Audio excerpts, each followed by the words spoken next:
Samud binasa, kaum Midian binasa, kaum Iram binasa, kaum Fir'aun binasa. Kenapa Allah tidak membinasakan Israel ini?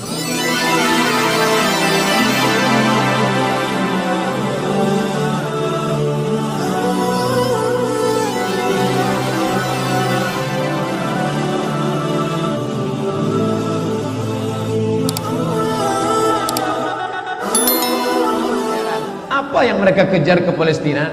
Andai ada orang ingin merebut Irak, masuk akal. Merebut Irak karena banyak sumur-sumur minyak. Andai ada mau ekspansi ke Kuwait, masuk akal, karena sumur minyak di Kuwait banyak. Kenapa kembali ke Palestina? Ada apa? Tanah yang tandus, tanah yang kering kerontang. Mereka ingin membuat sebuah negara dengan keyakinan akan turun Mesias, sang juru selamat yang dijanjikan oleh Tuhan, dengan syarat orang-orang Yahudi mesti kembali ke negeri yang dijanjikan Tuhan. Yang kedua, Mesias sedang menunggu. Mesias melihat ke bawah. Kalau dia tengok di bawah masih banyak gurun pasir, dia tidak mau turun. Dia ingin melihat hijau. Kalau sudah dibentang karpet hijau, baru dia turun ke bawah.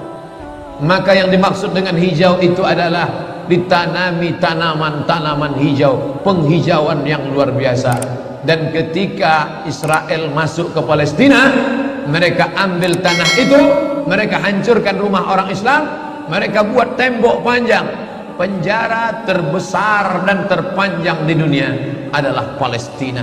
Mereka kurung orang Palestina. Mereka buat tembok beton yang tinggi, panjangnya 700 km lebih. Dari Pekanbaru kita lihat, Anda menuju Medan Sumatera Utara 600 km.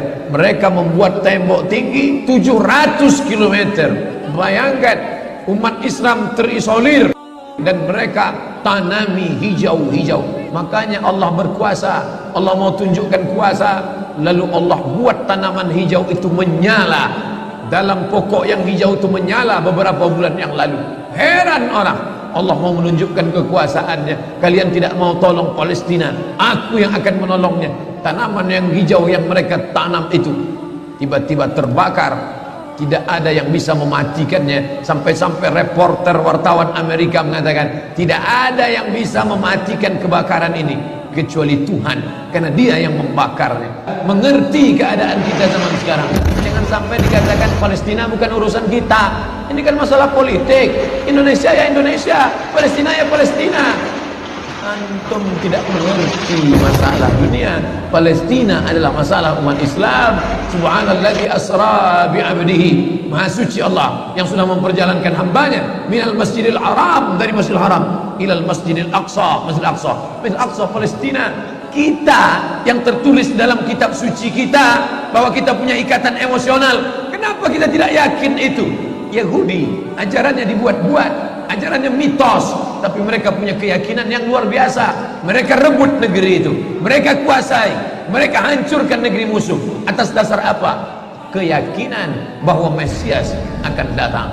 Yang kelima, apa yang mereka lakukan untuk Palestina? Mereka meyakini ada Temple of King Solomon, tempel kuil King Solomon, Raja Sulaiman. Datang pula orang Indonesia latah, dikatakannya Sulaiman ini kerajaannya bukan di Palestina, di Yogyakarta, Sleman. Kata dia, King Solomon itu punya tempel kuil, dan Temple of King Solomon letaknya pas di bawah Al-Masjidil Aqsa. Apa maknanya? Mereka mengeruk setiap hari bulldozer, traktor, ekskavator, terus mengeruk keliling Masjidil Aqsa. Mereka ingin meruntuhkan Masjidil Aqsa. Tulis Temple of King Solomon, enter, pilih image, tampak gambar replika. Inilah kerajaan Sulaiman yang ada di bawah Masjidil Aqsa. Akan mereka naikkan. Mereka sudah bangunkan rumah kecil replikanya, seperti orang Riau membuat rumah replika, rumah Melayu Kampar, rumah Melayu Siak, rumah Melayu Bengkalis. Di mana rumah itu? Di Purna MTQ. Anak-anak kita kalau mau tahu bagaimana rumah Melayu Kampar, bagaimana rumah Melayu Siak, bagaimana rumah Melayu Pelalawan, pergi ke sana. sebagiannya ada, sebagian tak ada, entah kemana perginya. Tapi mereka membuatkan itu. Inilah dia replika kerajaan Temple of King Solomon. Artinya apa? Mereka ingin menghancurkan Al-Masjidil Aqsa berkeping, sampai akhirnya disitulah nanti kemarahan umat Islam. Entah marah entah tidak, melihat gayanya tak marah. Dan hancur-hancurkanlah. Banyak lagi urusan kami sibuk dengan ini. Tapi akan ada hamba-hamba Allah. La tazulu fi ummati ta'ifatun min ummati. Akan tetap ada sekelompok umatku yang memperjuangkan agamaku, kata Allah Subhanahu wa ta'ala. Yang terakhir, yang kelima, akan turun Mesias. Kapan itu terjadi? Ketika terjadi perang besar. Sebetulnya dalam agama Islam sudah dituliskan yang dimaksud dengan Mesias itu siapa.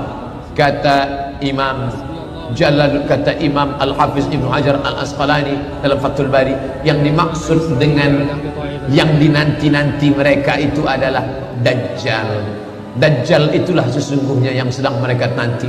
70,000 Yahudi wara'ad Dajjal. Ada 70.000 Yahudi yang akan berada di belakang Dajjal ketika dia turun nanti. Makanya tiap hari, tiap petang kita berkata, Allahumma inni a'udzubika min adzabi jahannam wa min adzabil qabri wa min fitnatil mahya wal mamat wa min syarri fitnatil masihid Dajjal. Dajjal itulah yang sedang mereka tunggu. Dajjal itulah yang sedang mereka nanti-nantikan. Kita menantikan kedatangan, dia pun juga menantikan akan kedatangannya. Bedanya apa? Mereka meyakininya dengan semangat mereka luar biasa. Mereka bangkit. Umat Islam percaya. Padahal tiap hari dia katakan sebelum salam, Allahumma inni a'udzubika min adzabi jahannam wa min adzabil qabri wa min fitnatil mahya wal mamat wa min syarri fitnatil masihid Dajjal. Tiap hari dikatakan, tiap hari diucapkan. Tapi dalam hati, betul tak Dajjal datang? Entah iya entah tidak. Mereka yakin Dajjal akan datang, tapi mereka katakan itulah pemimpin kami, itulah Tuhan kami, itu adalah jelmaan daripada Tuhan kami, itu yang akan menghancurkan dunia, dia akan menjadi panutan kami. Kita berkata itu musuh kami, tapi kita pun ragu entah musuh entah tidak. Oleh sebab itu kita minta ampun kepada Allah atas kurangnya iman kita. Subuh ini kita bangkitkan semangat kita, tapi yang datang kenapa Allah tidak menolong? Katanya Allah itu maha kuasa. Cukup dia teriakkan saja, malaikatnya satu berteriak, pecah gendang telinga orang Yahudi, mati. Cukup dia tiupkan angin sejuk, terhirup, mati. Kenapa tidak dia matikan saja Yahudi itu? Datang Syekh Muhammad Jibril, Syekh Dr. Muhammad Jibril, Syekh Profesor Dr. Muhammad Jibril, dosen tafsir Al-Azhar. Kami undang, mahasiswa Indonesia mengundang di waktu di Mesir dulu kuliah. Lalu saya tanya, Assalamualaikum Syekh. Ya, kaum Ad binasa, kaum Samud binasa, kaum Midian binasa, kaum Iram binasa, kaum Fir'aun binasa. Kenapa Allah tidak membinasakan Israel ini? Senyum Syekh Muhammad Jibril.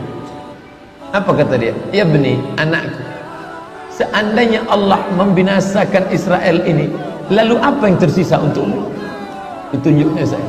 Seandainya Allah membinasakan Israel ini, lalu apa yang tersisa untukmu? Terdiam saya. Allah sengaja sisakan ini sebagai medan jihad kita menolong agama Allah Subhanahu.